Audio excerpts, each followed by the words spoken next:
So దాన్ని మనం దృష్టిలో పెట్టుకోవచ్చు. ఒకటి వచ్చేసి Shadnagar to Parigi 100 feet road, అది వచ్చేసి ప్రపోజ్డ్. ఇంకోటి ఆల్రెడీ ఎగ్జిస్ట్ ఉన్నటువంటి మహబూబ్ నగర్ రోడ్డు ఒకటి ఉంది, అది హైవే 66 ఫీట్ ఆల్రెడీ ఉంది ప్రజెంట్. సో ఇవన్నీ దృష్టిలో పెట్టుకొని మనము ఈ వెంచర్ యొక్క ప్లస్లు ఏంటి మైనస్లు ఏంటి అనేవి చూసుకొని మీరు ఇన్వెస్ట్మెంట్ చేస్తారని అనుకుంటున్నాను. Thank you so much. ఇది ఇక్కడ ఇన్వెస్ట్మెంట్ పెట్టిన వాళ్ళకి ఖచ్చితంగా 3 ఇయర్స్లో డబుల్ అని మాత్రం మేము చెప్పగలుగుతాము. ఆల్మోస్ట్ అంతకు ముందే డబుల్ అయ్యే ఛాన్స్ అయితే ఇందులో ఉంది. సో మేమైతే 3 ఇయర్స్ అని చెప్తున్నాము. సో రీసేల్ విషయంలో కానీ వాటన్నిటికీ మా సపోర్ట్ అయితే మీకు ఉంటుంది. సో ఇక్కడ ఇన్వెస్ట్మెంట్ పెట్టడం ద్వారా మనకు మంచి రిటర్న్స్ అయితే ఉంటాయి. మీరు ఆలోచించి ఇన్వెస్ట్మెంట్ పెడతారని నేను అనుకుంటున్నాను. Thank you so much and all the best. అలాగే సబ్స్క్రైబ్ చేయండి, లైక్ చేయండి, షేర్ చేయండి.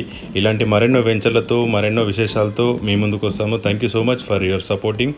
Thank you, all the best.